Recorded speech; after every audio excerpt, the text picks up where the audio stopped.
Hi, Kevin. Um, I just wonder, the Balon d'Or shortlist has created a fair bit of discussion this week. Of course, you are on it, but I just wondered, who do you think the best player in the world is at the moment? Um, I think if I have to choose myself personally, I'm gonna look at a 2-year period because obviously we didn't have anyone, and I would choose for Lewandowski for what he has done in the last 2 years, goal scoring wise. But obviously they won a lot with Bayern, so I think he would be my pick. One of the topics that's been a big talking point around the club specifically over the last week has been squad rotation, which I guess it always is. You are more immune than most, I would say, in that you tend to play when you're fit. But can you understand the frustration of someone like Raheem when he's not starting as many games as he'd like to at this stage of his career? Well, obviously rotations is important because obviously playing for competition and mostly going far in that it's a tough ask sometimes. But I understand the frustration because obviously I'm a player, and you have some players who need more rhythm to get into it, and maybe Raz is somebody who needs that more. I'm personally a player who needs that also. So sometimes it's tough to play one game not, one game yeah. But obviously it's the manager that has to make choices, and it's very hard. We have a group of players, 22, 23 internationals who are unbelievable. So basically, whoever you pick, you will be right a lot of the time. So whenever the team plays good, there's not a lot of things you can say as a player, but it can be frustrated. But I think we also try to help each other. So that's the only thing we can do as players to each other. Simon Stone, BBC, please. Hi, Kevin. How do you assess the state of Belgian football at the moment? It seems to go through a little bit of the doldrums, but it's coming back, and maybe Club Brugge have confounded people who thought they might not do very well in this group. Well, I think Belgium has always been a competition who goes through talent, young players. I think I've came through that system. I've played with a team who brought a lot of young boys. I think Bruges are doing the same.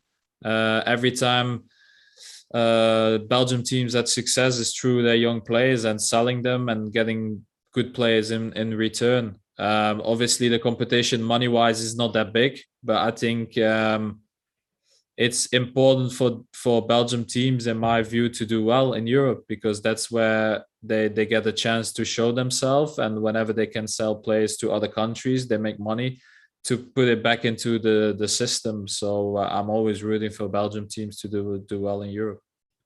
How is it for? I mean, you're at the very top of your game, but it does seem as though a lot of Belgian players go play all over Europe. How much better would it be if the Belgian clubs in the Belgian league could keep some of the players for a lot longer? Well, it's hard, obviously.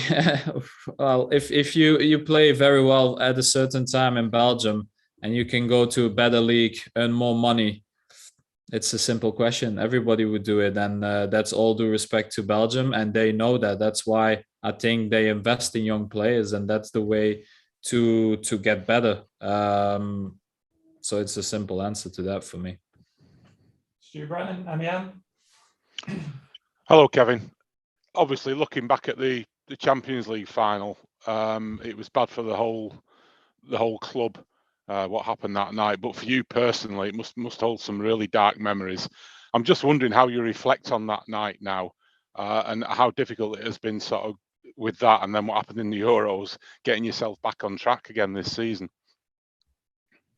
Well, I don't remember a lot after the incident, so there's not a lot of memories. So is that talk? Maybe. It is what it is. I think we always try to maintain a high level at this club, and we always want to compete for titles. I think that's what we done last year. We did really well, winning 2 semis and a final.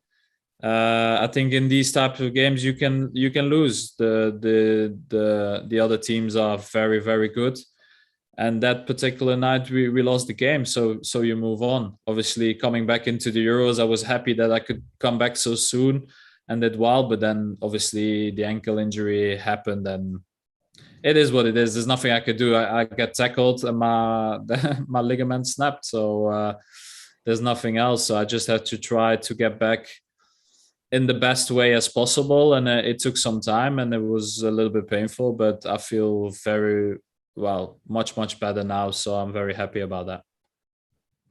Thanks. Ian Abrahams, TalkSport. Hi, Kevin. How are you? I'm good. Thank you. It's sort of two questions in one, really. First of all, how special is it for you to face Bruges, go and play in Belgium tomorrow? And secondly, we always talk about Manchester City now. The Champions League is the holy grail for the manager. Is it the same for the players? You've won everything there is to win in England.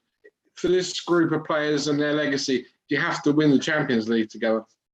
Well, I'm excited to go back home. Obviously, it's been the first time to play at home except the national team since I've left, and that's about 10 years ago or something. So that's a long time. But obviously, I think people will always set the standard higher and higher. And I think because of what we've done in England for the last 5-6 years, people expect us to win the Champions League, and that's what we want to do. Doesn't say that we're going to win it, but we always try to compete for it. And I think in the last 6 years, we've been one time in the round of 16, and the other 5 times, I think we did quarterfinal or better. So we're always competing for it, but we've not managed to win it, but we're trying. So I think that's the only thing we can do. And hopefully in my period here, we'll get one. But does it define your legacy for players out, for people outside? Maybe yes. I think it depends. You look at the situation, and I'm very happy with what we've done as a club for the last 6 years. So I'm very happy with that. Paul Hurst, The Times. Hi, Kevin. Sorry to bring you back to the Champions League final again, but can you actually remember much of what happened that night? Was it, because it obviously was quite a strong kind of blow to your head? I remember some chances. Well, there were not a lot, but I remember some chances in the first half and the goal. But after the collision, I don't remember a lot. I don't remember how I got into the hospital the night itself.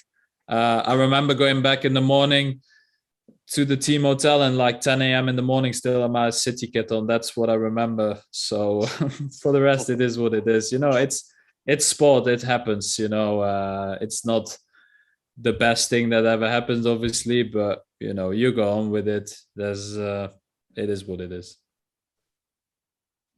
Jack on at the moment. Hi, Kevin. You were talking about the morning after in the hotel. I think it was on the club's documentary that you'd met with the chairman that morning. Are you able to give us a little bit of insight on what was said between the two of you?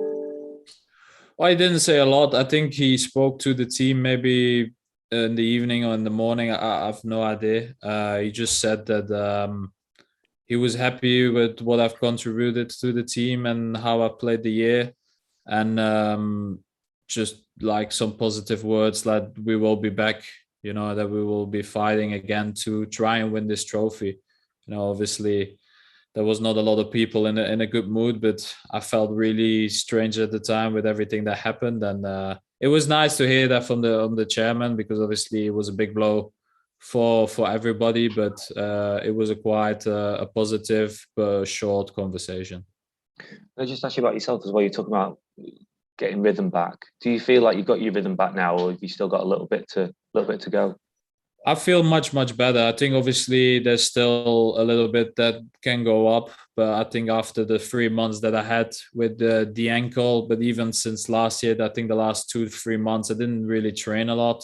So I would say in the last 6 months, it's been up and down, playing, not really training. So to come back, I was in quite some pain with my ankles. So it was good that we took the time off after the Tottenham game. But I feel much better, and I feel myself getting stronger, and I know that the coaches are saying the same. So it's going well now. Last question, English with Jim Conlon, please. Hi, Kevin. Kevin, how wary are you of the threat of Noah Lang tomorrow for Cercle Bruges? He's been linked with an awful lot of top clubs like Liverpool, Arsenal, a recent Dutch international as well. He's been linked for big things. Is he going to be the main threat to you tomorrow night? Well, I don't really know a lot about him personally. I think Bruges are going to be very strong as a team.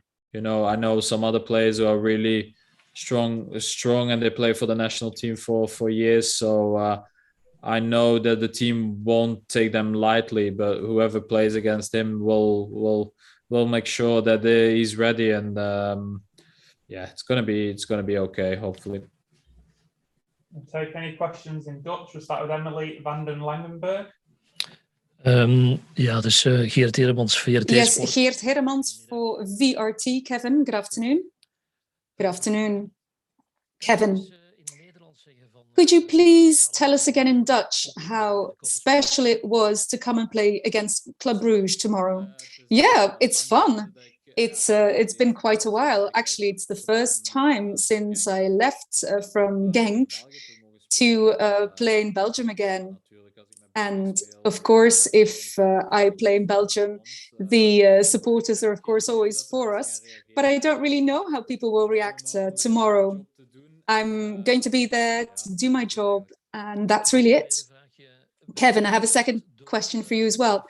Are you surprised by the 4 points that Club Brugge has already got? What do you think about Club Brugge? Well, I think Club Brugge is a strong team. They play well. They have a lot of talent. In the last couple of years, Club Brugge has definitely shown that they can be champion more than once. So they know exactly what they need to do to win. In that club with Madrid and PSG a couple of years ago, they showed that talent again. And I think we're used to it now with Manchester City. No matter where you play in the Champions League, there will always be quality. You don't just end up in the Champions League through pure luck. You have definitely the talent there. Any other questions? Yes, hi, Kevin. Good afternoon. Jan Breidel Stadium, that's definitely a stadium with special memories. You got your first red card there. We know that you've played some impressive matches there. What are you expecting? Look, that red card, that was not a red card, okay? Let's be honest about that. And that second yellow, that was quite dramatic. But that second match with the hat-trick at the Jan Breidel Stadium, that was a match that went up and down. We started well, then we equalized. But in the end, I think we won 5-4. So I think that was probably a very emotionally charged match for everybody. I think everybody was exhausted. But still, it was, of course, fantastic to score a hat-trick there and to win the match. That's the most important thing. Recording stopped.